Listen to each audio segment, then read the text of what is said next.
ਵਾਹਿਗੁਰੂ ਜੀ ਕਾ ਖਾਲਸਾ ਵਾਹਿਗੁਰੂ ਜੀ ਕੀ ਫਤਿਹ। ਮੈਂ ਤੁਹਾਡੀ ਹੋਸਟ ਨੀਲਮ ਕੌਰ ਤੇ ਮੈਂ ਟੀਵੀ 84 ਦੇ ਸਾਰੇ ਦਰਸ਼ਕਾਂ ਤੇ ਸਰੋਤਿਆਂ ਦਾ ਨਿੱਘਾ ਸਵਾਗਤ ਕਰਦੀ ਹਾਂ ਪ੍ਰੋਗਰਾਮ ਸੱਚੋ ਸੱਚ ਵਿੱਚ। ਰੋਜ਼ਾਨਾ ਦੀ ਤਰ੍ਹਾਂ ਤੁਹਾਡੇ ਤੇ ਸਾਡੇ ਹਰਮਨ ਪਿਆਰੇ ਡਾਕਟਰ ਅਮਰਜੀਤ ਸਿੰਘ ਜੀ ਮੇਰੇ ਨਾਲ ਬੈਠੇ ਹੋਏ ਨੇ। ਆਓ ਨਾਲ ਮਿਲ ਕੇ ਪ੍ਰੋਗਰਾਮ ਸ਼ੁਰੂ ਕਰਦੇ ਹਾਂ। ਜੀ ਡਾਕਟਰ ਸਾਹਿਬ, welcome to our show. Thank you so much. ਜੀ ਡਾਕਟਰ ਸਾਹਿਬ, ਅੱਜ 15 ਜੂਨ 2015 ਪਹਿਲੀ ਹਾਟ ਨਾਨਕਸ਼ਾਹੀ ਸੰਮਤ 547 ਦਾ ਦਿਨ ਹੈ। ਜੀ ਡਾਕਟਰ ਸਾਹਿਬ, ਪ੍ਰੋਗਰਾਮ ਦੇ ਸ਼ੁਰੂ ਵਿੱਚ ਅਸੀਂ ਤੁਹਾਨੂੰ ਪੁੱਛਾਂਗੇ ਤੁਹਾਡਾ ਵੀਕਐਂਡ ਕਿਸ ਤਰ੍ਹਾਂ ਹੈ ਡਾਕਟਰ ਸਾਹਿਬ? ਇਸ ਵੀਕਐਂਡ ਇੰਡੀਆਨਾ ਸਟੇਟ ਦੇ ਇੰਡੀਅਨੈਪੋਲਿਸ ਸ਼ਹਿਰ 'ਚ ਇੱਕ ਸੈਮੀਨਾਰ ਦਾ ਆਯੋਜਨ ਕੀਤਾ ਗਿਆ ਸੈਚਰਡੇ ਜੀ। ਔਰ ਇਸ ਸੈਮੀਨਾਰ ਨੂੰ ਕਰਵਾਉਣ ਦੇ ਲਈ ਲੋਕਲ ਸਿੱਖ ਸੰਗਤਾਂ ਨੇ, ਪ੍ਰਬੰਧਕਾਂ ਨੇ ਕਈ ਮਹੀਨੇ ਤੋਂ ਹੀ ਇਸ ਨੂੰ ਐਡਵਰਟਾਈਜ਼ ਵੀ ਕੀਤਾ ਸੀ। ਇਸ ਦਾ ਕਾਫੀ ਅੱਛਾ ਪ੍ਰਬੰਧ ਕੀਤਾ ਗਿਆ ਜੀ। ਔਰ ਇਸ ਵਿੱਚ ਸ਼ਮੂਲੀਅਤ ਦੇ ਲਈ ਖਾਸ ਤੌਰ ਤੇ ਚੰਡੀਗੜ੍ਹ ਤੋਂ ਡਾਕਟਰ ਗੁਰਦਰਸ਼ਨ ਸਿੰਘ ਢਿੱਲੋਂ, ਜਿਹੜੇ head of the history department ਰਹੇ ਪੰਜਾਬ ਯੂਨੀਵਰਸਿਟੀ ਚੰਡੀਗੜ੍ਹ 'ਚ, ਇਹਨਾਂ ਤੋਂ ਇਲਾਵਾ ਕਰਮਜੀਤ ਸਿੰਘ, ਜਿਹੜੇ ਇੱਕ ਪ੍ਰਸਿੱਧ ਪੱਤਰਕਾਰ ਪੰਜਾਬੀ ਟ੍ਰਿਬਿਊਨ ਦੇ ਰਹੇ ਜੀ, ਔਰ ਕੈਨੇਡਾ ਤੋਂ ਵੀ ਰਮਨਿੰਦਰ ਸਿੰਘ, ਜਿਹੜੇ ਯੰਗਸਟਰਸ ਨੇ ਔਰ ਬੜੀ ਅੱਛੀ ਉਹਨਾਂ ਦੀ ਪ੍ਰੈਜੈਂਟੇਸ਼ਨ ਹੁੰਦੀ ਹੈ ਜੀ। ਦਵਿੰਦਰ ਸਿੰਘ, ਜਿਹੜੇ ਕਿ ਕੈਲੀਫੋਰਨੀਆ ਤੋਂ ਸਨ ਔਰ ਮੈਨੂੰ ਇਨਵਾਈਟ ਕੀਤਾ ਗਿਆ ਸੀ। ਉਹਨੂੰ ਕਾਫੀ ਉਹਨਾਂ ਨੇ ਐਡਵਰਟਾਈਜ਼ ਕੀਤਾ ਸੀ ਜੀ। ਟੀਵੀ 84 ਤੇ ਵੀ ਇਸ ਦੀ ਐਡਵਰਟਾਈਜ਼ਮੈਂਟ ਚੱਲਦੀ ਰਹੀ। ਔਰ ਚੰਗੀ ਗੱਲ ਇਹ ਸੀ ਕਿ ਇਸ ਵਿੱਚ ਸ਼ਮੂਲੀਅਤ ਦੇ ਲਈ ਸਿਰਫ ਇੰਡੀਅਨੈਪੋਲਿਸ ਦੀਆਂ ਹੀ ਸਿੱਖ ਸੰਗਤਾਂ ਨਹੀਂ ਸੀ, ਲਾਗਲੀਆਂ ਸਟੇਟਾਂ ਮਿਸ਼ੀਗਨ ਤੋਂ, ਇਲੀਨੋਇਸ ਤੋਂ, ਓਹਾਇਓ ਤੋਂ ਤੇ ਹੋਰ ਵੀ ਦੂਰ ਦਰੇਡਿਓਂ 400-500 ਦੇ ਕਰੀਬ ਜਿਹੜੇ ਬਹੁਤ ਜਾਗਰੂਕ ਸਿੱਖ ਨੇ ਉਹ ਉੱਥੇ ਪਹੁੰਚੇ ਹੋਏ ਸਨ। ਬਾਹਰ ਬੈਂਕੁਏਟ ਹਾਲ ਦੇ ਵਿੱਚ ਇਸ ਸੈਮੀਨਾਰ ਦਾ ਪ੍ਰੋਗਰਾਮ ਸੀ ਜੀ। ਆਮ ਤੌਰ ਤੇ ਇਹ ਦੇਖਿਆ ਜਾਂਦਾ ਹੈ ਵੀ ਸੈਮੀਨਾਰਾਂ 'ਚ ਲੋਕ ਘੱਟ ਹੁੰਦੇ ਨੇ, ਜਿਹੜੇ ਹੁੰਦੇ ਵੀ ਨੇ ਉਹ ਘੰਟਾ ਡੇਢ ਘੰਟਾ ਵੱਧ ਤੋਂ ਵੱਧ ਕੋਈ ਬੈਠਦਾ ਹੈ, ਕਿਉਂਕਿ ਬਹੁਤਿਆਂ ਨੂੰ ਲੱਗਦਾ ਹੁੰਦਾ ਕਿ ਇਹ ਐਵੇਂ ਸੁੱਕਾ ਜਿਹਾ ਬੌਧਿਕ ਜਿਹੜਾ ਉਹ ਐਕਸਪੀਰੀਅੰਸ ਹੁੰਦਾ ਹੈ। ਹਾਂ, ਜੇ ਤੁਸੀਂ ਮੇਲਿਆਂ 'ਚ ਕੋਈ ਨੱਚਣ ਵਾਲੇ, ਗਾਉਣ ਵਾਲੇ ਦੂਜੇ ਹੋਣ ਫਿਰ ਤਾਂ ਅੱਖ ਨਹੀਂ ਝਮਕਦੇ ਜੀ। ਲੇਕਿਨ ਜਿਹੜੀ ਗੱਲ ਨੂੰ ਬਹੁਤ ਅਸੀਂ ਐਪਰੀਸ਼ੀਏਟ ਕਰਦੇ ਹਾਂ ਔਰ ਦੂਸਰੇ ਵੀ ਸਪੀਕਰਸ ਨੇ ਇਹ ਦੇਖਿਆ ਕਿ ਲਗਭਗ 8 ਘੰਟੇ ਇਹ ਪ੍ਰੋਗਰਾਮ ਚੱਲਿਆ। ਵਿਚਕਾਰ 1 ਘੰਟੇ ਦੀ ਲੰਚ ਬ੍ਰੇਕ ਸੀ ਜਾਂ ਅੱਧੇ ਘੰਟੇ ਦਾ ਗੱਤਕਾ ਐਗਜ਼ੀਬਿਸ਼ਨ ਸੀ, ਜਿਹੜੇ ਕਿ ਲੋਕਲੀ ਭਾਈ ਜੰਗਬੀਰ ਸਿੰਘ ਉਹਨਾਂ ਨੇ ਬੜੀ ਮਿਹਨਤ ਕਰਕੇ ਉੱਥੇ ਬੱਚਿਆਂ ਨੂੰ ਤਿਆਰ ਕੀਤੇ। ਔਰ ਇਹ ਵੀ ਮੈਂ ਇੰਡੀਅਨੈਪੋਲਿਸ 'ਚ ਪਹਿਲੀ ਵਾਰ ਦੇਖਿਆ, ਨੇ ਤਾਂ ਬਹੁਤ ਵਾਰ ਇਹ ਹੁੰਦਾ ਹੈ ਕਿ ਗੱਤਕਾ ਕਲਾਸਾਂ ਗੁਰਦੁਆਰਾ ਸਾਹਿਬ 'ਚ ਹੁੰਦੀਆਂ ਨੇ, ਕੋਈ ਵੀਕਐਂਡ ਤੇ ਹੋ ਗਿਆ, ਕੋਈ ਦੂਸਰਾ, ਪਰ ਉੱਥੇ ਦੇ ਜਿਹੜੇ ਜਾਗਰੂਕ ਸਾਡੇ ਵੀਰ ਭੈਣਾਂ ਨੇ ਉਹਨਾਂ ਨੇ ਇੱਕ ਅਲੱਗ ਥਾਂ, ਜਿਹਦੇ 'ਚ ਇੱਕ ਕਾਫੀ ਵੱਡਾ ਖੁੱਲ੍ਹਾ ਥਾਂ ਹੈ, ਹਾਲ ਟਾਈਪ, ਉਹ ਉਹਨਾਂ ਨੇ ਲੀਜ਼ ਕੀਤਾ ਸਾਲ ਲਈ। ਔਰ ਜਿਵੇਂ ਹੁਣ ਬੱਚਿਆਂ ਦੀਆਂ ਛੁੱਟੀਆਂ ਚੱਲ ਰਹੀਆਂ ਨੇ, ਸੋ ਉਹਦੇ 'ਚ ਉਹਨਾਂ ਨੇ ਜਿਹੜਾ ਬੱਚਿਆਂ ਨੂੰ ਐਨਰੋਲ ਪੇਮੈਂਟ ਦੇ ਉੱਤੇ, ਕਿਉਂਕਿ ਉਹਨਾਂ ਨੇ ਕਿਹਾ ਕਿ ਜੀ ਜਦੋਂ ਤੱਕ ਅਸੀਂ ਮੁਫਤ ਸੱਦਾ ਦਿੰਦੇ ਆ ਫਿਰ ਆਉਂਦੇ ਵੀ ਨਹੀਂ ਹੈ, ਸੋ ਉਹਨਾਂ ਨੇ ਦੱਸਿਆ ਵੀ ਇਸ ਵੇਲੇ 40 ਦੇ ਕਰੀਬ ਬੱਚੇ ਜਿਹੜੇ ਨੇ ਉਹ ਲਗਾਤਾਰਤਾ ਨਾਲ, ਬੱਚੇ ਔਰ ਯੰਗਸਟਰਸ ਵੀ, ਉਹ ਰੋਜ਼ਾਨਾ ਗੱਤਕਾ ਕਲਾਸਿਸ ਦੇ ਵਿੱਚ ਆਉਂਦੇ ਨੇ। ਸੋ ਉਹਨਾਂ ਦਾ ਇੱਕ ਵਿਚਕਾਰ ਜਿਹੜੀ ਹੈ ਉਹ ਬ੍ਰੇਕ ਸੀ। ਉਸ ਤੋਂ ਇਲਾਵਾ 2 ਫੁੱਲ ਸੈਸ਼ਨ, ਇੱਕ ਸਵੇਰ ਵੇਲੇ ਜਿਹੜਾ ਕਿ ਬੇਸ਼ੱਕ ਟਾਈਮ ਦੀ ਪਾਬੰਦੀ ਤਾਂ ਅਜੇ ਸਾਡੇ ਕਲਚਰ ਦਾ ਹਿੱਸਾ ਨਹੀਂ ਬਣੀ, ਬੇਸ਼ੱਕ ਇਹ ਸੈਮੀਨਾਰ 11-11:30 ਦੇ ਨੇੜੇ ਸ਼ੁਰੂ ਹੋਣਾ ਸੀ, ਬਟ 12 ਵਜ ਗਏ ਸ਼ੁਰੂ ਹੁੰਦੇ ਜੀ, ਔਰ ਖਤਮ 6 ਵਜੇ ਹੋਣਾ ਸੀ, ਸੋ 8 ਵਜੇ ਗਿਆ ਕਿਉਂਕਿ ਥੋੜਾ ਲੇਟ ਸ਼ੁਰੂ ਹੋਇਆ। ਪਰ ਜਿਹੜੇ ਜਿਸ ਤਰੀਕੇ ਦੇ ਨਾਲ 400-500 ਦੇ ਕਰੀਬ ਜਿਹੜੇ ਆਏ ਸੀ ਉਹ ਬੈਠੇ ਰਹੇ ਲਗਾਤਾਰਤਾ ਨਾਲ ਔਰ ਉਹਦੇ 'ਚ ਪਾਰਟੀਸਪੇਟ ਕੀਤਾ ਉਹਨਾਂ ਨੇ। ਬੜਾ ਅੱਛਾ ਹਾਲ ਸੀ ਜਿਹੜਾ ਅਰੇਂਜ ਕੀਤਾ ਹੋਇਆ ਸੀ। ਪਹਿਲੇ ਸੈਸ਼ਨ ਦੇ ਵਿੱਚ ਜਿਹੜਾ ਮੁੱਖ ਤੌਰ ਦੇ ਉੱਤੇ ਆਰਗੇਨਾਈਜ਼ਰਸ ਨੇ ਔਰ ਵੀਰ ਅਮਰਦੀਪ ਸਿੰਘ, ਜਿਹੜੇ ਕਿ ਪੰਜਾਬੀ ਦੇ ਚੰਗੇ ਨਾਵਲਿਸਟ ਨੇ, ਉਹਨਾਂ ਨੇ 5 ਨਾਵਲ ਲਿਖੇ ਨੇ। ਉਹਨਾਂ 'ਚ ਇੱਕ ਦੀਵਾ ਜਗਦਾ ਰਹੇਗਾ ਕਾਫੀ ਪਪੂਲਰ ਹੋਇਆ, ਜਿਹੜੇ ਸੰਘਰਸ਼ ਨਾਲ ਹੀ ਸੰਬੰਧਿਤ ਨੇ, ਔਰ ਉਹਨਾਂ ਨੇ ਜਿਹੜਾ ਇਸ ਜਿਹੜੀ ਹੈ ਸਟੇਜ ਦੀ ਸੇਵਾ ਲਈ। ਤੋ ਪਹਿਲੇ ਸੈਸ਼ਨ 'ਚ ਕਰਮਜੀਤ ਸਿੰਘ ਪੱਤਰਕਾਰ, ਉਹਨਾਂ ਨੇ ਜਿਹੜਾ ਆਪਣਾ ਪੱਤਰਕਾਰਤਾ ਦੇ ਅਨੁਭਵ ਦੇ ਆਧਾਰ ਦੇ ਉੱਤੇ ਖਾਲਿਸਤਾਨ ਸੰਘਰਸ਼ ਨਾਲ ਕੀ ਵਾਪਰਿਆ, ਉਹਨਾਂ ਦੇ ਪਰਸਨਲ ਕੀ ਅਨੁਭਵ ਨੇ ਔਰ ਅੱਜ ਗੱਲ ਕਿੱਥੇ ਖੜੀ ਹੈ, ਇਸ ਵਿਸ਼ੇ ਦੇ ਉੱਤੇ ਉਹਨਾਂ ਨੇ ਗੱਲਬਾਤ ਕੀਤੀ। ਉਸ ਤੋਂ ਬਾਅਦ ਮੈਨੂੰ ਬੋਲਣ ਦਾ ਮੌਕਾ ਦਿੱਤਾ ਗਿਆ ਔਰ ਇਹ ਚੰਗੀ ਗੱਲ ਇਹ ਸੀ ਕਿ ਇਹਦੇ 'ਚ ਟਾਈਮ ਦੀ ਕੋਈ ਬਹੁਤ ਜ਼ਿਆਦਾ ਪਾਬੰਦੀ ਨਹੀਂ ਸੀ। ਬੇਸ਼ੱਕ ਔਰ 40-40 ਮਿੰਟ, ਨਹੀਂ ਤਾਂ ਆਮ ਸੈਮੀਨਾਰਾਂ 'ਚ 15 ਤੋਂ 20 ਮਿੰਟ ਦੀ ਪ੍ਰੈਜੈਂਟੇਸ਼ਨ ਹੁੰਦੀ ਹੈ, ਔਰ ਫਿਰ ਬੁਲਾਰਿਆਂ ਨੇ ਜਿੰਨਾ ਟਾਈਮ ਦਿੱਤਾ ਉਹਦੇ ਨਾਲੋਂ ਵੀ ਉਹਨਾਂ ਨੇ ਖੁੱਲ੍ਹ ਲਈ। ਤੇ ਪ੍ਰਬੰਧਕਾਂ ਵੱਲੋਂ ਇਹ ਸੀ ਕਿ ਵੀ ਕਿਉਂਕਿ ਸਾਡਾ ਮਕਸਦ ਹੀ ਇਹਨੂੰ ਇੱਕ ਵਿਚਾਰ ਅਧੀਨ ਲਿਆਣਾ ਸਾਰੇ ਮੁੱਦਿਆਂ ਨੂੰ ਜੀ। ਸੋ ਸਾਡਾ ਵਿਸ਼ਾ ਜਿਹੜਾ ਉਹਨਾਂ ਨੇ ਕਿ ਭਾਈ ਕੀ ਖਾਲਿਸਤਾਨ ਤੋਂ ਬਿਨਾਂ ਕੋਈ ਚੋਇਸ ਹੈ ਜਾਂ ਖਾਲਿਸਤਾਨ ਦੇ ਸੰਘਰਸ਼ ਪ੍ਰਤੀ ਜਿਹੜੀਆਂ ਨਾ ਪੱਖੀ ਗੱਲਾਂ ਨੇ ਔਰ ਅੱਜ ਅਸੀਂ ਕਿੱਥੇ ਖੜੇ ਹਾਂ ਔਰ ਕਿਵੇਂ ਅਸੀਂ ਆਪਣੀ ਮੰਜ਼ਿਲ ਵੱਲ ਵੱਧ ਸਕਦੇ ਹਾਂ ਔਰ ਅਸੀਂ ਇਹ ਜੋ ਵੀ ਸਾਡੀ ਜਿੰਨੀ ਇੱਕ ਸੋਚ ਇਸ ਬਾਰੇ ਹੈ ਉਸ ਦੇ ਉੱਤੇ ਹੀ ਅਸੀਂ ਫੋਕਸ ਰੱਖਿਆ ਜੀ। ਲੰਚ ਬ੍ਰੇਕ ਔਰ ਗੱਤਕਾ ਐਗਜ਼ੀਬਿਸ਼ਨ ਤੋਂ ਬਾਅਦ ਜਿਹੜੇ ਮੁੱਖ ਸਪੀਕਰ ਸਨ ਉਹਨਾਂ ਦੇ ਵਿੱਚ ਵੀਰ ਦਵਿੰਦਰ ਸਿੰਘ ਜਿਨ੍ਹਾਂ ਨੇ ਪੰਜਾਬੀ ਬੋਲੀ ਔਰ ਸੱਭਿਆਚਾਰ ਕੀ ਹੈ ਔਰ ਕਿਵੇਂ ਸਾਡੇ ਘਰਾਂ ਚੋਂ ਪੰਜਾਬੀ ਗਾਇਬ ਹੋ ਰਹੀ ਹੈ ਜੀ ਜੀ ਔਰ ਕਿਵੇਂ ਜ਼ਬਾਨ ਦਾ ਔਰ ਹੋਮਲੈਂਡ ਦਾ ਸੰਬੰਧ ਹੁੰਦਾ ਹੈ ਇਸ ਤੇ ਉਹਨਾਂ ਨੇ ਬੜੀ ਅੱਛੀ ਰਿਸਰਚ ਕੀਤੀ ਹੋਈ ਸੀ, ਪੇਪਰ ਪੜ੍ਹੇ। ਔਰ ਅਮਰਿੰਦਰ ਸਿੰਘ ਨੇ, ਹਾਲਾਂਕਿ ਬਹੁਤ ਸਾਰਿਆਂ ਨੂੰ ਇਹ ਲੱਗਦਾ ਹੁੰਦਾ ਵੀ ਜਿਹੜੇ ਇੱਥੇ ਬੈਠੇ ਬੱਚੇ ਨੇ ਉਹਨਾਂ ਦਾ ਇੱਕ ਸਾਈਡ ਬੜਾ ਹੀ ਪਰਸਪੈਕਟਿਵ ਹੁੰਦਾ ਹੈ, ਉਹਨਾਂ ਨੇ ਸਲਾਈਡਸ ਦੀ ਮਦਦ ਦੇ ਨਾਲ ਔਰ ਬੜੇ ਚੰਗੇ ਅੰਦਾਜ਼ ਦੇ ਵਿੱਚ ਸੋਹਣੀ ਪੰਜਾਬੀ ਜਿਹਦੇ ਚੋਂ ਥੋੜੀ ਬਹੁਤ ਅੰਗਰੇਜ਼ੀ ਵੀ ਵਿੱਚ ਲਿਆਂਦੇ ਸੀ ਜਿਹੜੀ ਕਿ ਢੁਕਵੀਂ ਹੁੰਦੀ ਹੈ, ਉਹਨਾਂ ਨੇ ਜਿਹੜਾ ਹਥਿਆਰਬੰਦ ਸੰਘਰਸ਼ ਹੈ ਉਸ ਨੂੰ ਜਸਟੀਫਾਈ ਕੀਤਾ। ਔਰ ਉਹਨਾਂ ਨੇ ਕਿਉਂਕਿ ਇਹੀ ਨੌਜਵਾਨ ਨੇ ਜਿਹੜੇ ਜਦੋਂ ਜਗਤਾਰ ਸਿੰਘ ਤਾਰਾ ਥਾਈਲੈਂਡ ਦੀ ਜੇਲ੍ਹ 'ਚ ਸਨ ਔਰ ਚੇਚਾ ਇਕੱਲੇ ਹੀ ਉੱਥੇ ਮਿਲਣ ਗਏ ਔਰ ਜਦੋਂ ਮੋਦੀ ਸਰੀ ਆਇਆ ਵੈਨਕੂਵਰ ਦੇ ਗੁਰਦੁਆਰੇ 'ਚ ਪ੍ਰਬੰਧਕਾਂ ਨੇ ਉਹਨੂੰ ਜ਼ਬਰਦਸਤੀ ਉਹਦਾ ਪ੍ਰੋਗਰਾਮ ਬਣਾਇਆ ਤੇ ਜਿਸ ਨੌਜਵਾਨ ਨੇ ਅਰੈਸਟ ਦਿੱਤੀ ਸੀ ਖਲੋ ਕੇ ਉਹ ਇਹ ਨੌਜਵਾਨ ਹੈ। ਸੋ ਉਹਨਾਂ ਦੀ ਪ੍ਰੈਜੈਂਟੇਸ਼ਨ ਨੂੰ ਯੰਗਸਟਰਸ ਨੇ ਕਾਫੀ ਪਸੰਦ ਕੀਤੇ ਔਰ ਕੰਕਲੂਜਨ ਜਿਹੜਾ ਸੀ ਉਹ ਡਾਕਟਰ ਢਿੱਲੋਂ ਗੁਰਦਰਸ਼ਨ ਸਿੰਘ ਢਿੱਲੋਂ ਜਿਹੜੇ ਕਿ ਪੂਰੀ ਲਿਬਰਟੀ ਲੈ ਲੈਂਦੇ ਨੇ, ਗੱਲਾਂ ਉਹ ਬੜੇ ਹਲਕੇ ਅੰਦਾਜ਼ ਕਰਦੇ ਨੇ, ਵਿੱਚ ਕਹਾਣੀਆਂ ਵੀ ਸੁਣਾਉਂਦੇ ਨੇ ਜੀ, ਅੱਧ-ਪਚੱਦੇ ਚੁਟਕਲੇ ਵੀ ਹੁੰਦੇ ਨੇ, ਪਰ ਉਹਨਾਂ ਦਾ ਫੋਕਸ ਬੜਾ ਕਲੀਅਰ ਹੁੰਦਾ ਹੈ, ਕਨਸੈਪਟ ਉਹਨਾਂ ਦੇ ਬਿਲਕੁਲ ਕਲੀਅਰ ਨੇ। ਉਹ ਜਦੋਂ ਸੰਤ ਸਮਾਜ ਦੀ ਗੱਲ ਕਰਦੇ ਨੇ ਤੇ ਉਹ ਕਹਿੰਦੇ ਨੇ ਇਹ ਵਾਇਰਸ ਹੈ। ਉਹਨਾਂ ਨੇ ਕਿਹਾ ਜੀ ਵੀ ਵਾਇਰਸ ਕੀ ਹੈ, ਇਹਨਾਂ ਦਾ ਸਨ ਇਨ ਲਾ ਡਾਕਟਰ ਹੈ, ਉਹ ਕਹਿੰਦੇ ਜੀ ਵਾਇਰਸ ਇਹ ਆ ਵੀ ਕੋਈ ਬੰਦਾ ਆਇਆ ਉਹਨੂੰ ਵਾਇਰਲ ਫੀਵਰ ਸੀ ਤੇ ਦਵਾਈ ਕਹਿੰਦਾ ਮੇਰੇ ਜਵਾਈ ਨੂੰ ਉਹਨੇ ਕਿਹਾ ਲਿਖ ਦਿਓ ਜੀ। ਉਹਨੇ ਕਿਹਾ ਕਿ ਜੀ ਜੇ ਮੈਂ ਤੁਹਾਨੂੰ ਦਵਾਈ ਦਿਆਂਗਾ ਤਾਂ ਤੂੰ 1 ਹਫ਼ਤੇ 'ਚ ਠੀਕ ਹੋ ਜਾਏਗਾ ਤੇ ਜੇ ਤੂੰ ਦਵਾਈ ਨਾ ਖਾਧੀ ਤਾਂ 7 ਦਿਨ 'ਚ ਠੀਕ ਹੋਏਗਾ। ਸੋ ਜ਼ਾਹਰ ਹੈ ਕਿ ਵੀ ਵਾਇਰਸ ਦੇ ਉੱਤੇ ਦਵਾਈ ਦਾ ਕੋਈ ਅਸਰ ਨਹੀਂ ਹੁੰਦਾ।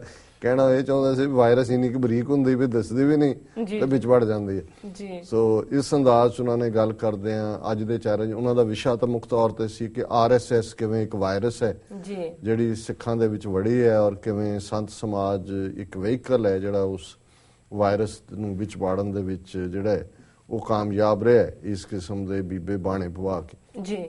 ਸੋ ਕਨਕਲੂਜਨ ਦੇ ਵਿੱਚ ਜਿਹੜਾ ਕਿਉਂਕਿ ਇਹ ਪ੍ਰੋਗਰਾਮ ਮੈਨੂੰ ਇੱਕ ਗੱਲ ਦਾ ਜ਼ਰੂਰ ਹੋਇਆ ਕਿ ਵੀ ਮੈਨੂੰ ਸੀ ਕਿ ਸ਼ਾਇਦ ਉਹਨਾਂ ਨੇ ਕਿਉਂਕਿ ਐਡਵਰਟਾਈਜ਼ਮੈਂਟ ਦੂਸਰੇ ਚੈਨਲਸ ਤੇ ਵੀ ਚੱਲ ਰਹੀ ਸੀ ਕਿ ਉਹਦੀ ਉਹ ਲਾਈਵ ਕਵਰੇਜ ਕਰ ਰਹੇ ਹੋਣਗੇ, ਇਸ ਲਈ ਅਸੀਂ TV 84 ਨੂੰ ਇਨਵੋਲਵ ਨਹੀਂ ਕੀਤਾ ਔਰ ਬਾਅਦ ਸਾਰਿਆਂ ਨੇ ਰਿਗਰੈਟ ਕਿਉਂਕਿ ਦੂਸਰਿਆਂ ਨੇ ਐਨ ਮੌਕੇ ਤੇ ਆ ਕੇ ਨਾ ਕਰ ਦਿੱਤੀ ਕਿਉਂਕਿ ਉਹਦੇ 'ਚ ਇੱਕ ਸਵਾਲ ਉਹਨਾਂ ਤੋਂ ਪੁੱਛਿਆ ਗਿਆ ਕਿ ਜੀ ਕੀ ਖਾਲਿਸਤਾਨ ਦੀ ਕੋਈ ਨਾਰੇ ਤਾਂ ਨਹੀਂ ਲੱਗੂ। ਕਹਿੰਦੇ ਹੈ ਹੀ ਇਹ ਹੈ ਵੀ ਡਾਕਟਰ ਅਮਰਜੀਤ ਸਿੰਘ ਨੇ ਆਉਣਾ ਤੇ ਕਿਵੇਂ ਹੋ ਸਕਦਾ ਵੀ ਇੱਥੇ ਇਹ ਨਾ ਹੋਏ ਔਰ ਟੌਪਿਕ ਹੀ ਸਾਡਾ ਖਾਲਿਸਤਾਨ ਹੈ।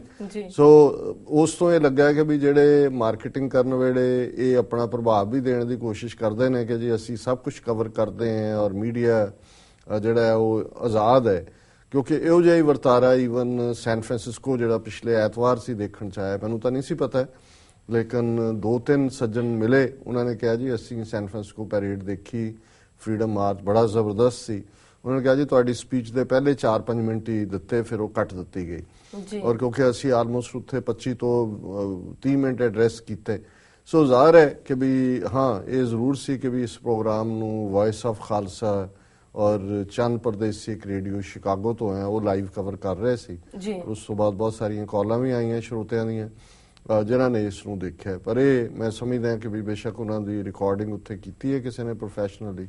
ਆਉਣ ਵਾਲੇ ਦਿਨਾਂ 'ਚ ਜੇ ਸਾਨੂੰ ਪ੍ਰੋਪਰਲੀ ਉਹਦਾ ਫਾਰਮੈਟ 'ਚ ਮਿਲ ਗਿਆ ਤੇ ਅਸੀਂ ਉਸ ਨੂੰ ਸ਼ੇਅਰ ਵੀ ਕਰਾਂਗੇ। ਸੋ ਮੈਂ ਸਮਝਦਾ ਵੀ ਇਹ ਇੱਕ ਚੰਗਾ ਰੁਝਾਨ ਹੈ ਇਸ ਵਾਰ ਜੂਨ ਦੇ ਮਹੀਨੇ ਔਰ ਕੁੱਲ ਮਿਲਾ ਕੇ ਇਹ ਜਿਹੜੇ ਯਤਨ ਨੇ ਇਹ ਕਾਫੀ ਭਰਪੂਰ ਅੰਦਾਜ਼ ਦੇ ਵਿੱਚ ਹੋਏ।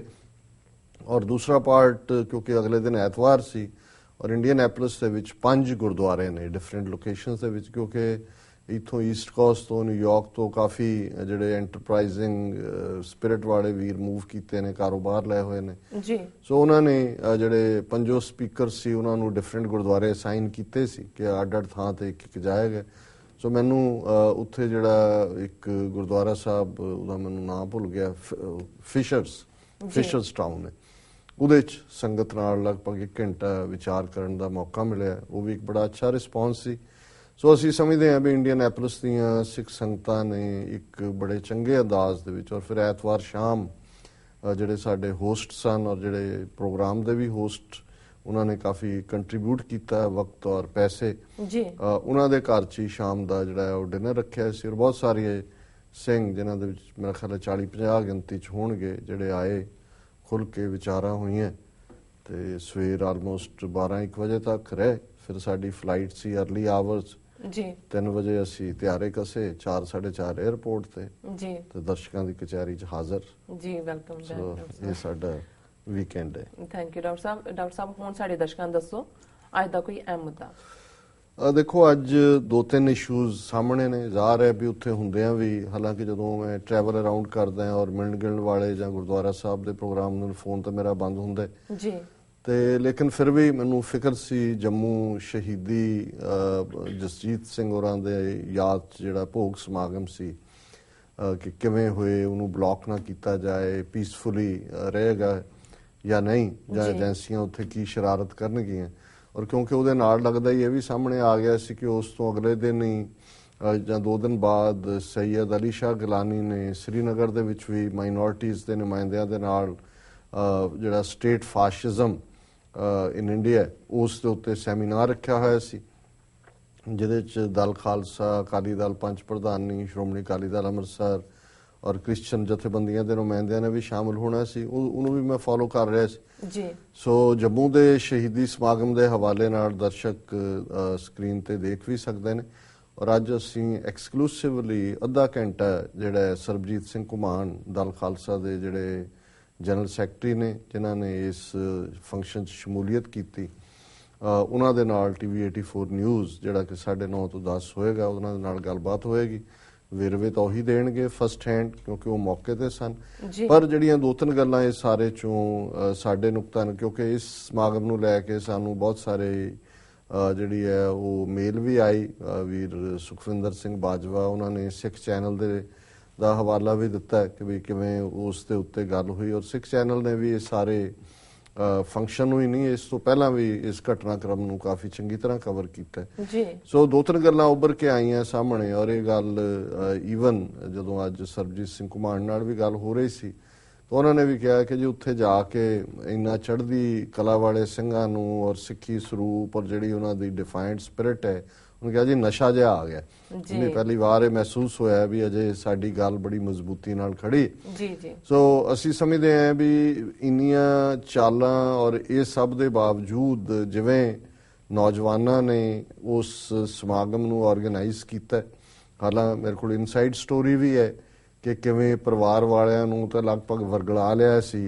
ਏਜੰਸੀਆਂ ਨੇ ਵੀ, ਬਾਦਲ ਅਕਾਲੀਆਂ ਨੇ ਵੀ, ਉਹਨਾਂ ਦੇ ਕੁਝ ਮੈਂਬਰ ਜਿਹੜੇ ਨੇ ਸਰਕਾਰੀ ਨੌਕਰੀਆਂ ਵਗੈਰਾ ਕਰਦੇ ਨੇ, ਜਿਹੜਾ ਜਸਜੀਤ ਸਿੰਘ ਦੇ ਪਿਤਾ ਜੀ ਵੀ ਸ਼ਾਇਦ ਦਿੱਲੀ 'ਚ ਹੀ ਕੰਮਕਾਰ ਕਰਦੇ ਨੇ। ਸੋ ਉਹਨਾਂ ਨੇ ਤਾਂ ਇਹ ਉਹਨਾਂ ਨੂੰ ਲਗਭਗ ਮਨਾ ਲਿਆ ਸੀ ਕਿ ਸਵੇਰ ਵੇਲੇ 10 ਵਜੇ ਘਰ ਹੀ ਅਖੰਡ ਪਾਠ ਦਾ ਭੋਗ ਪਾ ਕੇ ਔਰ ਅਰਦਾਸ ਕਰ ਦਿੱਤੀ ਜਾਏ, ਕੋਈ ਨਾ ਹੋਏ। ਲੇਕਿਨ ਨੌਜਵਾਨ ਦ੍ਰਿੜ ਸੀ, ਉਹਨਾਂ ਨੇ ਬਿਲਕੁਲ ਮਜ਼ਬੂਤੀ ਦੇ ਨਾਲ ਉੱਥੋਂ ਭੋਗ ਪੈਣ ਤੋਂ ਬਾਅਦ ਗੁਰੂ ਗ੍ਰੰਥ ਸਾਹਿਬ ਦਾ ਸਰੂਪ ਲਿਆ ਕੇ ਸਮਾਗਮ ਥਾਂ ਦੇ ਉੱਤੇ ਉਹਨਾਂ ਨੇ ਸਮਾਗਮ ਕੀਤਾ। ਵੱਡੇ ਵੱਡੇ ਪੋਸਟਰ ਬੈਕਗ੍ਰਾਉਂਡ 'ਚ ਦੇਖੇ ਜਾ ਸਕਦੇ ਨੇ ਔਰ ਟੀ-ਸ਼ਰਟ ਸਪੈਸ਼ਲੀ ਡਿਜ਼ਾਈਨ ਕੀਤੀਆਂ ਸੀ ਔਰ ਉਹ ਡਿਫਾਈਨਸ ਸੀ ਸੰਤ ਪਿੰਡਰਾਂ ਵਾਲਿਆਂ ਦੀ ਪਿਕਚਰ ਔਰ ਉਸ ਦੇ ਨਾਲ, ਔਰ ਹਜ਼ਾਰਾਂ ਦੀ ਗਿਣਤੀ 'ਚ ਸਿੰਘਾਂ ਔਰ ਸਿੰਘਣੀਆਂ ਦਾ ਜਿਹੜਾ ਉੱਥੇ ਇਕੱਠ ਹੋਇਆ ਜੀ। ਔਰ ਜਿਵੇਂ ਜ਼ਾਹਰ ਸੀ ਕਿ ਵੀ ਅਕਾਲ ਤਖਤ ਦੇ ਜਥੇਦਾਰ ਔਰ ਦੂਸਰੇ ਜਿਨ੍ਹਾਂ ਨੂੰ as a shield Badal Dal ਇਸਤੇਮਾਲ ਕਰਦਾ ਹੈ, ਉਹਨਾਂ ਨੂੰ ਹੁਣ ਜਿਵੇਂ ਪ੍ਰੋਫੈਸਰ ਭੁੱਲਰ ਆਇਆ ਜਿਨ੍ਹਾਂ ਨੇ 20 ਸਾਲ ਉਹਨੂੰ ਪੰਜਾਬ ਦੇ ਨੇੜੇ ਨਹੀਂ ਲੱਗਣ ਦਿੱਤਾ, ਔਰ ਸੁਮੇਧ ਸੈਣੀ ਜਿਹੜਾ ਉਹਨਾਂ ਦੇ ਪਿਓ ਦਾ ਕਾਤਲ ਹੈ, ਮਾਸੜ ਦਾ ਕਾਤਲ ਹੈ, ਉਹਨੂੰ ਨਾ ਸਿਰਫ DGP ਬਣਾਇਆ ਹੈ ਸਗੋਂ ਉਹਨੂੰ ਡਿਫੈਂਡ ਕੀਤਾ ਅਦਾਲਤ ਦੇ ਵਿੱਚ। ਭੁੱਲਰ ਦੇ ਖਿਲਾਫ ਐਫੀਡੇਵਿਟ ਦਿੱਤੇ ਹੋਏ ਨੇ ਤੇ ਹੁਣ ਇਹ ਉਹਦਾ ਵੀ ਪੂਰਾ ਕ੍ਰੈਡਿਟ ਲੈ ਰਹੇ ਨੇ। ਔਰ ਅੱਜ ਜਥੇਦਾਰ ਅਕਾਲ ਤਖਤ ਵੀ ਮਿਲ ਕੇ ਆਏ ਨੇ, ਦੂਜੇ ਵੀ, ਔਰ ਇਹ ਪ੍ਰਭਾਵ ਦੇਣ ਦੀ ਕੋਸ਼ਿਸ਼ ਕੀਤੀ ਜਾ ਰਹੀ ਹੈ ਕਿ ਜੀ ਦੇਖੋ ਬਾਦਲ ਸਰਕਾਰ ਨੇ ਕੀ ਕਰਤਾ। ਸੋ ਇਸੇ ਤਰ੍ਹਾਂ ਕਿਉਂਕਿ ਜੰਮੂ ਦੇ ਵਿੱਚ ਹੁਣ ਗੱਲ ਖਾਲਿਸਤਾਨ ਦੇ ਹਵਾਲੇ ਨਾਲ ਹੋ ਰਹੀ ਹੈ। ਸੰਤ ਪਿੰਡਾਂ ਵਾਲਿਆਂ ਦਾ ਇਮੇਜ ਉੱਭਰ ਰਿਹਾ। ਜਿਹੜੀ ਸ਼੍ਰੋਮਣੀ ਕਮੇਟੀ ਜਿਹੜੀ ਡਾਇਰੈਕਟਲੀ ਅਕਾਲ ਤਖਤ ਦੇ ਜਥੇਦਾਰ ਦੀ ਡਾਇਰੈਕਟਿਵ ਨੂੰ ਲੈਂਦੀ ਹੈ, ਉਹਨਾਂ ਨੇ 30-31 ਮੁੰਡੇ ਕੁੱਟ ਕੇ ਜਿਹੜੇ ਨੇ ਲਹੂ ਲੁਹਾਨ ਕਰ ਦਿੱਤੇ ਕਿ ਉਹਨਾਂ ਨੇ ਖਾਲਿਸਤਾਨ ਜ਼ਿੰਦਾਬਾਦ ਕਿਹਾ ਦਰਬਾਰ ਸਾਹਿਬ ਦੀ ਪਰਿਕਰਮਾ ਜੀ। ਹੁਣ ਉਹਨਾਂ ਨੂੰ ਪਤਾ ਸੀ ਉੱਥੇ ਕੀ ਹੋਣਾ ਔਰ ਇਹਨਾਂ ਨੂੰ ਇਹ ਵੀ ਪਤਾ ਸੀ ਕਿ ਇਹਨਾਂ ਦੀ ਹੂਟਿੰਗ ਵੀ ਹੋ ਸਕਦੀ ਹੈ, ਮਾਈਕ ਵੀ ਖੋਇਆ ਜਾ ਸਕਦਾ। ਸੋ ਉੱਥੇ ਜਥੇਦਾਰ ਨੇ ਔਰ ਸ਼੍ਰੋਮਣੀ ਕਮੇਟੀ ਦਾ ਨੁਮਾਇੰਦਾ ਰੂਪ ਸਿੰਘ ਬੜਾ ਤੇਜ਼ ਤਰਾਰ ਤਕਰੀਰਾਂ ਕੀਤੀਆਂ ਔਰ ਫਿਰ ਐਸਾ ਹਿੰਦੂਤਵਾ ਵੜਿਆ ਇਹਨਾਂ ਦੇ ਅੰਦਰ। ਹਨੂਮਾਨ ਦੀ ਉਦਾਹਰਣ ਦੇ ਰਿਹਾ ਜੀ। ਹਨੂਮਾਨ ਨੇ ਕਿਹਾ ਸੀ ਮੇਰਾ ਸੀਨਾ ਚੀਰੋ, ਇਹਦੇ ਚੋਂ ਰਾਮ ਨਿਕਲੇਗਾ ਜਾਂ ਸੀਤਾ ਨਿਕਲੇਗੀ। ਇਦਾਂ ਸਾਡਾ ਸੀਨਾ ਚੀਰੋ ਵਿੱਚੋਂ ਪਿੰਡਾਣੇ ਦੀ ਫੋਟੋ ਨਿਕਲੇ। ਇਦਾਂ ਦੀਆਂ ਗੱਲਾਂ ਉਹ ਹਿੰਦੂਤਵੀਆਂ ਨੂੰ ਵੀ ਖੁਸ਼ ਕਰਤਾ ਕਿ ਜੀ ਦੇਖੋ ਵਾਕਿਆ ਹੀ ਹਨੂਮਾਨ ਵੀ ਹੁੰਦਾ ਹੈ ਕੋਈ ਤੇ ਰਾਮ ਸੀਤਾ ਵੀ ਹੁੰਦੇ ਨੇ।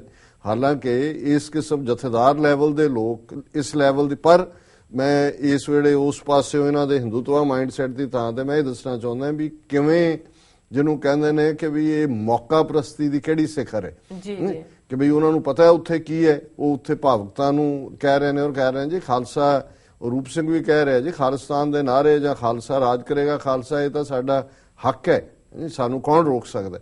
ਸੋ ਉਹਨਾਂ ਨੇ ਤਾਂ ਆਪਣੇ ਵੱਲੋਂ ਸਮਝਿਆ ਕਿ ਜੀ ਸੰਗਤ 'ਚ ਵੀ ਮੈਨੂੰ ਉੱਥੋਂ ਦੇ ਕੁਝ ਜਿਹੜੀ ਆਡੀਅנס ਸੀ ਉਹ ਕਹਿੰਦੇ ਜੀ ਪਰ ਲੋਕਾਂ ਨੂੰ ਵੀ ਲੱਗੇ ਵੀ ਇਹ ਤਾਂ ਬਿਲਕੁਲ ਹੀ ਰੈਡੀਕਲ ਆਵਾਜ਼ ਹੈ, ਤਿੱਖੀ ਜੁਝਾਰੂਆਂ ਵਾਲੀ ਸੁਰ ਹੈ, ਵੀ ਕੀ ਕਰੋ। ਲੇਕਿਨ ਕਿਉਂਕਿ ਮੈਂ ਸਮਝਦਾ ਵੀ ਜਾਗਰੂਕਤਾ ਇਹ ਹੁੰਦੀ ਹੈ, ਇਹ ਬੋਲ ਕੇ ਆਪਣੇ ਕਹਿ ਕੇ 5 ਲੱਖ ਰੁਪਈਆ ਪਰਿਵਾਰ ਨੂੰ ਦੇ ਕੇ ਨਾਲ ਐਲਾਨ ਕਰਤਾ ਜੀ ਫੋਟੋ ਜਸਜੀਤ ਸਿੰਘ ਦੀ ਅਜਾਇਬ ਘਰ 'ਚ ਲੱਗੇਗੀ, ਜੋ ਜਸਪਾਲ ਸਿੰਘ ਵੇਲੇ ਕੀਤਾ ਸੀ ਉਹਨੂੰ ਸਾਰਾ ਹਾਈਜੈਕ ਕਰਨ ਦਾ ਸ਼ਹੀਦ ਜਸਪਾਲ ਸਿੰਘ।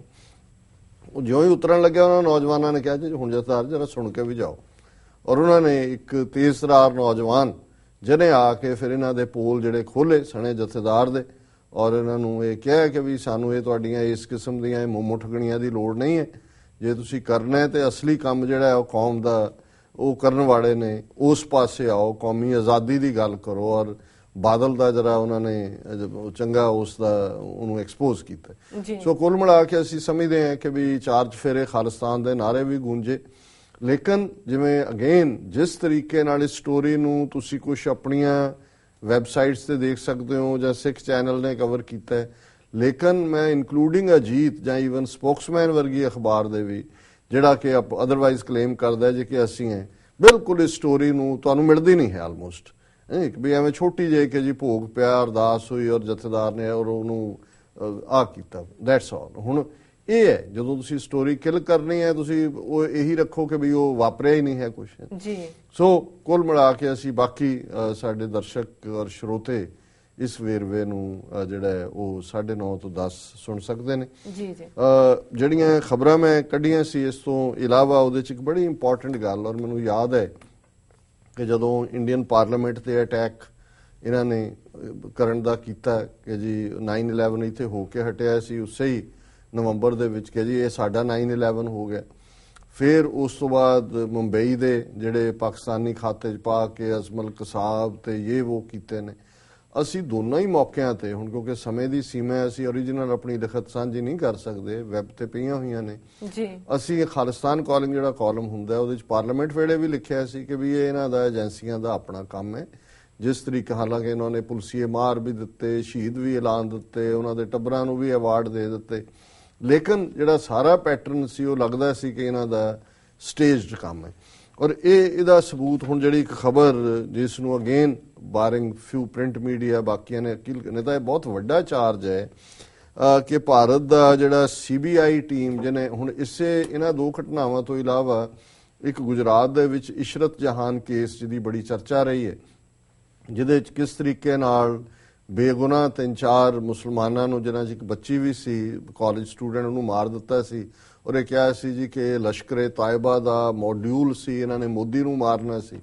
ਹੁਣ ਕਿਉਂਕਿ ਉਹ ਇੰਟੈਲੀਜੈਂਸ ਬਿਊਰੋ ਦਾ ਆਪਰੇਸ਼ਨ ਸੀ ਔਰ ਉਹਦੇ ਥੱਲੇ ਆਲਰੇਡੀ ਇੰਟੈਲੀਜੈਂਸ ਬਿਊਰੋ ਐਕਸਪੋਜ਼ ਹੋ ਚੁੱਕਾ ਹੈ ਔਰ ਉਹਨੂੰ ਜਿਹੜਾ ਇਨਵੈਸਟੀਗੇਟ ਕਰਨ ਲਈ CBI ਦੀ ਇੱਕ ਸਪੈਸ਼ਲ ਇਨਵੈਸਟੀਗੇਟਿਵ ਟੀਮ ਸਿਟ ਟੀਮ ਬਣਾਈ ਸੀ ਔਰ ਹੁਣ ਇੱਕ ਉਸ ਸਿਟ ਟੀਮ ਦੇ ਆਫੀਸ਼ੀਅਲ ਦੇ ਹਵਾਲੇ ਨਾਲ ਜਿਹਦਾ ਨਾਮ ਸਤੀਸ਼ ਵਰਮਾ ਹੈ, ਇਹ ਉਦੋਂ ਉਸ ਟੀਮ ਦਾ ਹਿੱਸਾ ਸੀ, IPS ਹੈ ਗੁਜਰਾਤ ਕਾਡਰ ਦਾ, ਹੁਣ ਇਹ ਪ੍ਰਿੰਸੀਪਲ ਹੈ ਜੂਨਾਗੜ੍ਹ ਪੁਲਿਸ ਟ੍ਰੇਨਿੰਗ ਕਾਲਜ ਦਾ।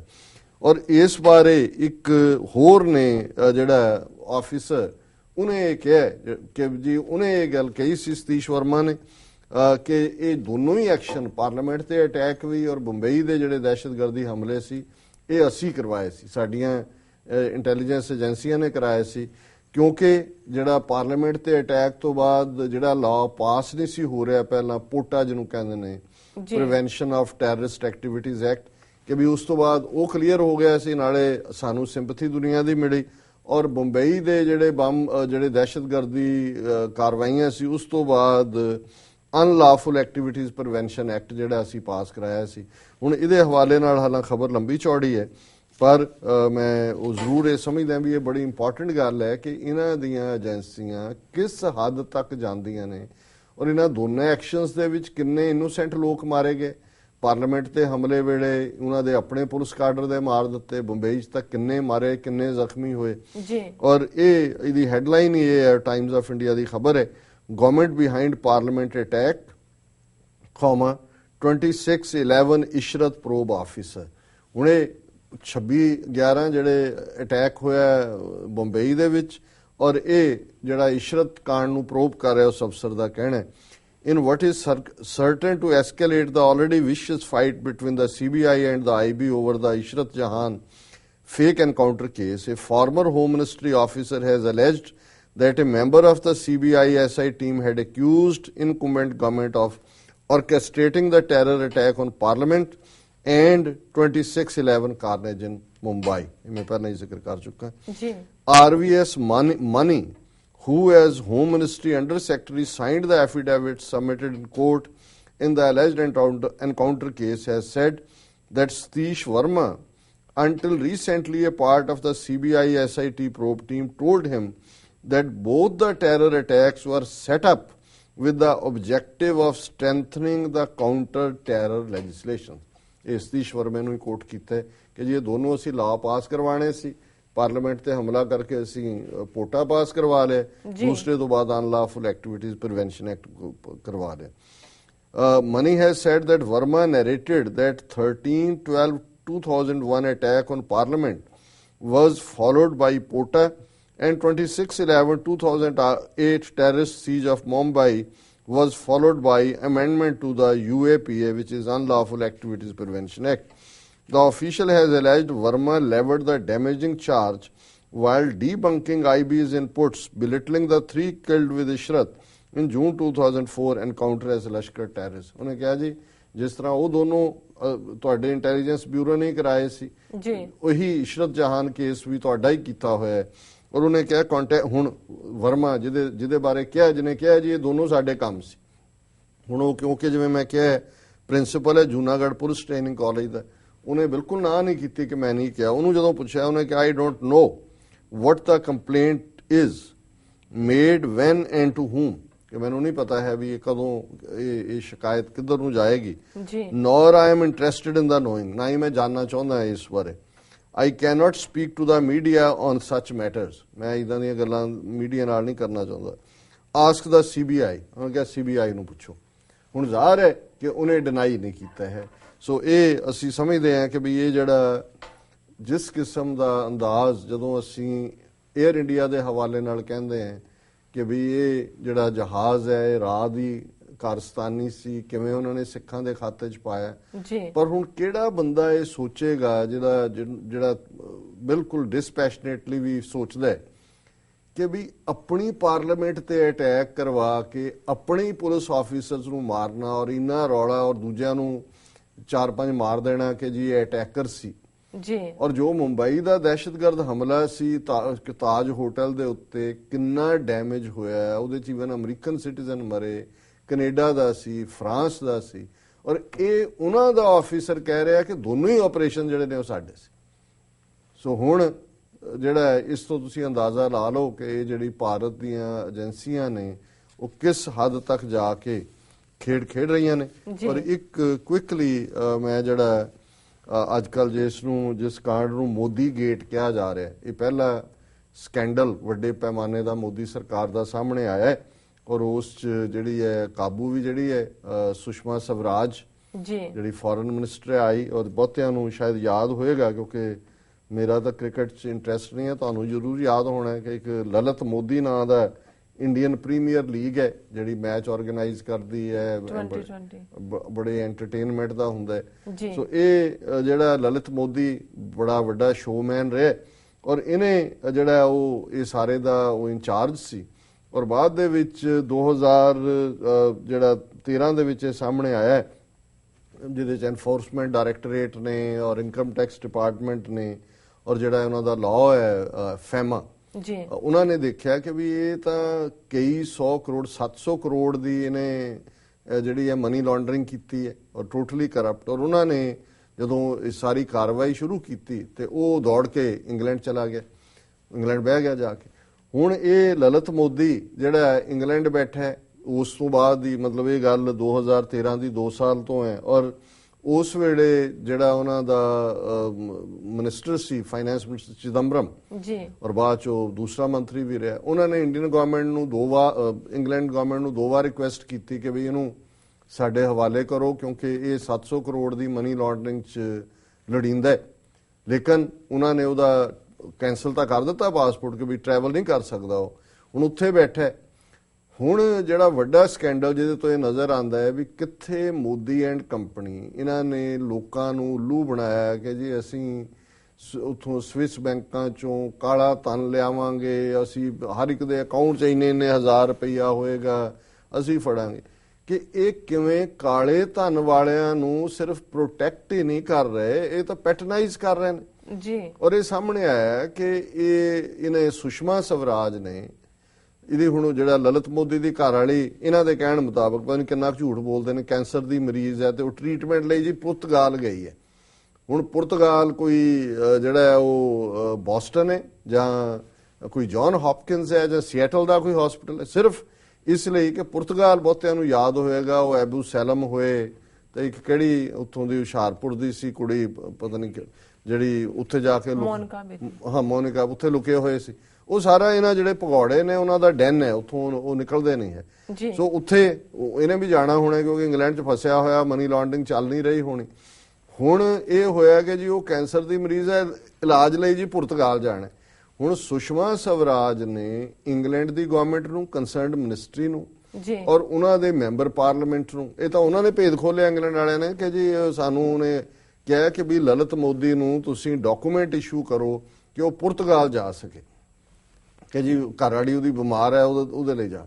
ਹੁਣ ਇਹਦੇ ਤੋਂ ਵੱਡਾ ਕੀ ਸਬੂਤ ਹੈ ਕਿ ਇਹ ਕੰਮ ਸੁਸ਼ਮਾ ਸਵਰਾਜ ਨੇ ਨਰਿੰਦਰ ਮੋਦੀ ਦੇ ਕਹੇ ਬਿਨਾਂ ਤਾਂ ਕੀਤਾ ਨਹੀਂ ਹੋਣਾ। ਲਲਿਤ ਮੋਦੀ ਇਹਦਾ ਹੀ ਭਤੀਜਾ ਭਾਣਜਾ ਹੋਣਾ ਕੋਈ, ਇਹ ਸਭ ਮੋਦੀ ਚੋਰ ਇਕੱਠੇ ਹੋਏ ਨੇ ਜੀ ਜੀ। ਸੋ ਹੁਣ ਔਰ ਜਿਹੜੇ ਫੈਕਟ ਹੁਣ ਸਾਹਮਣੇ ਆਏ ਵੀ ਕਿਵੇਂ ਇਹ ਸਾਰਾ ਜਾਲ ਹੈ ਕਿ ਵੀ ਜਿਹੜਾ ਇਹਦਾ ਸੁਸ਼ਮਾ ਸਵਰਾਜ ਦਾ ਘਰ ਵਾਲਾ ਹੈ ਸਵਰਾਜ ਕੌਸ਼ਲ, ਉਹ ਲਲਿਤ ਮੋਦੀ ਦਾ ਵਕੀਲ ਹੈ। ਔਰ ਜਿਹੜੀ ਇਹਦੀ ਧੀ ਹੈ ਸੁਸ਼ਮਾ ਸਵਰਾਜ ਦੀ ਬਾਂਸਰੀ ਸਵਰਾਜ, ਉਹ ਜਿਹੜੇ 7 ਵਕੀਲਾਂ ਨੇ ਦਿੱਲੀ ਹਾਈ ਕੋਰਟ ਦੇ ਵਿੱਚ ਇਹ ਪਟੀਸ਼ਨ ਕੀਤੀ ਹੈ ਕਿ ਜੀ ਇਹਦਾ ਜਿਹੜਾ ਪਾਸਪੋਰਟ ਹੈ ਉਹ ਵਾਪਸ ਦਿੱਤਾ ਜਾਏ ਉਹਨੂੰ। ਉਹਨਾਂ ਦੇ ਵਿੱਚ ਇਹਦੀ ਡਾਟਰ ਹੈ। ਹੁਣ ਸੁਸ਼ਮਾ ਸਵਰਾਜ ਦੀ ਡਾਟਰ ਵੀ ਲੁੱਟ ਰਹੀ ਹੈ ਪੈਸੇ ਔਰ ਉਹਦਾ ਘਰ ਵਾਲਾ ਜਿਹੜਾ ਸਵਰਾਜ ਕੌਸ਼ਲ ਵੀ। ਤਾਂ ਹੁਣ ਕਿੰਨੇ ਦੀ ਡੀਲ ਹੋਈ ਹੋਏਗੀ ਕਿ ਸਾਨੂੰ ਉੱਥੋਂ ਦਵਾ ਦਿਓ ਇੰਗਲੈਂਡ ਤੋਂ, ਉੱਥੇ ਜਾਣਦਾ ਤੇ ਤੁਹਾਨੂੰ ਮਾਲਾ ਮਾਲ ਕਰ ਦੇਾਂਗੇ। ਤੇ ਮੋਦੀ ਚੋਰ 4 ਚਫੇਰੇ ਚੋਰ। ਸੋ ਇਹ ਇਮਾਨਦਾਰੀ ਔਰ ਦੂਜਾ ਔਰ ਬਿਲਕੁਲ ਉਹਨੇ ਅੱਜ ਮੈਂ ਟ੍ਰਿਬਿਊਨ ਦਾ ਐਡੀਟੋਰੀਅਲ ਵੀ ਦੇਖ ਰਿਹਾ ਸੀ, ਉਹਨੇ ਕਿਹਾ ਜੀ ਇਹ 1 ਸਾਲ ਦੇ ਵਿੱਚ ਹੁਣ ਤੱਕ ਅਜੇ ਪਿਛਲੇ ਹਫ਼ਤਿਆਂ 'ਚ ਕਹਿ ਕੇ ਹਟੇ ਨੇ ਕਿ ਜੀ ਦੇਖੋ ਸਾਡੀ ਸਰਕਾਰ ਕਰਪਸ਼ਨ ਫ੍ਰੀ, ਕੋਈ ਸਕੈਂਡਲ ਸਾਹਮਣੇ ਨਹੀਂ ਆਇਆ। ਇਹ ਮੋਦੀ ਗੇਟ ਸਾਹਮਣੇ ਆ ਗਿਆ ਕਿ ਫੋਰਨ ਮਿਨਿਸਟਰ ਕਿਸ ਲੈਵਲ ਤੱਕ ਹੈ, ਕਿਵੇਂ ਉਹਦਾ ਟੱਬਰ ਇਨਵੋਲਵ ਹੈ, ਕਿਵੇਂ ਨਰਿੰਦਰ ਮੋਦੀ ਇਸ ਸਾਰੇ 'ਚ ਇਨਵੋਲਵ ਹੈ। ਔਰ ਅਸੀਂ ਸਮਝਦੇ ਹਾਂ ਵੀ ਕਾਂਗਰਸ ਜਾਂ ਆਪੋਜੀਸ਼ਨ ਠੀਕ ਡਿਮਾਂਡ ਕਰ ਰਹੀ ਹੈ ਕਿ ਇਦਾਂ ਦੀ ਗੱਲ ਕਿਸੇ ਵੀ ਤੁਸੀਂ ਇੱਕ ਪਾਸੇ ਕਹੀ ਜਾਓ ਜੀ ਬੜੇ ਅਸੀਂ ਇਮਾਨਦਾਰ ਸਿਸਟਮ ਕ੍ਰੀਏਟ ਕਰਨਾ, ਇਮੀਡੀਏਟ ਰੈਜ਼ਿਗਨੇਸ਼ਨ ਹੁੰਦਾ ਹੈ ਔਰ ਗਵਰਨਮੈਂਟ ਦਾ ਰੈਜ਼ਿਗਨੇਸ਼ਨ ਹੁੰਦਾ ਕਿਉਂਕਿ ਇਹ ਸੁਸ਼ਮਾ ਸਵਰਾਜ ਨੇ ਆਪਣੇ ਕਹਿਣ ਤੇ ਆਪਣੇ ਆਪ 'ਚ ਨਹੀਂ ਕੀ, ਪਰ ਉਹਦਾ ਰੈਜ਼ਿਗਨੇਸ਼ਨ ਦਾ ਇਮੀਡੀਏਟ ਹੋਣਾ ਚਾਹੀਦਾ। ਸੋ ਅਸੀਂ ਸਮਝਦੇ ਹਾਂ ਵੀ ਇਹ ਜਿਹੜਾ ਹੁਣ ਸ਼ੁਰੂਆਤ ਹੋ ਗਈ ਹੈ। ਅੱਜ ਕੱਲ ਆਪਣੇ ਪੱਪੂ ਰਾਹੁਲ ਗਾਂਧੀ, ਉਹਦਾ ਨਾਮ ਪੱਪੂ ਹੈ ਤੇ ਉਹ ਵੀ ਹੁਣ ਪੂਰਾ ਬੁੜਕ ਰਿਹਾ ਹੈ। ਉਹਨਾਂ ਨੂੰ ਵੀ ਕੁਝ ਮਿਲਿਆ ਵਿਚਾਰੇ, ਅਦਰ ਵਿੱਚ ਲੁਕਿਆ ਬੈਠਾ ਸੀ ਪੱਪੂ, ਮੇਜ਼ ਦੇ ਥੱਲੇ ਦੁੱਬ ਕੇ ਸੀ ਕਿ ਮਾਰੇਂਗੇ ਅੰਕਲ ਮਾਰੇਂਗੇ। ਜੀ ਇਹ ਡਾਕਟਰ ਇਸ਼ੂ ਨੇ ਜੀ। ਇਹਨਾਂ ਮੁੱਦਿਆਂ ਦੀ ਜਾਣਕਾਰੀ ਦੇਣ ਲਈ ਤੁਹਾਡਾ ਬਹੁਤ ਬਹੁਤ ਧੰਨਵਾਦ। ਇਸ ਤਰ੍ਹਾਂ ਲੈਣੇ ਬ੍ਰੇਕ। ਵਿਊਅਰਸ, ਵਿਚਾਰਾਂ ਦਾ ਸਿਲਸਿਲਾ ਇਸ ਤਰ੍ਹਾਂ ਚੱਲਦਾ ਰਹੇਗਾ। ਮਿਲਦੇ ਹਾਂ ਛੋਟੇ ਵਕਫੇ ਤੋਂ ਬਾਅਦ।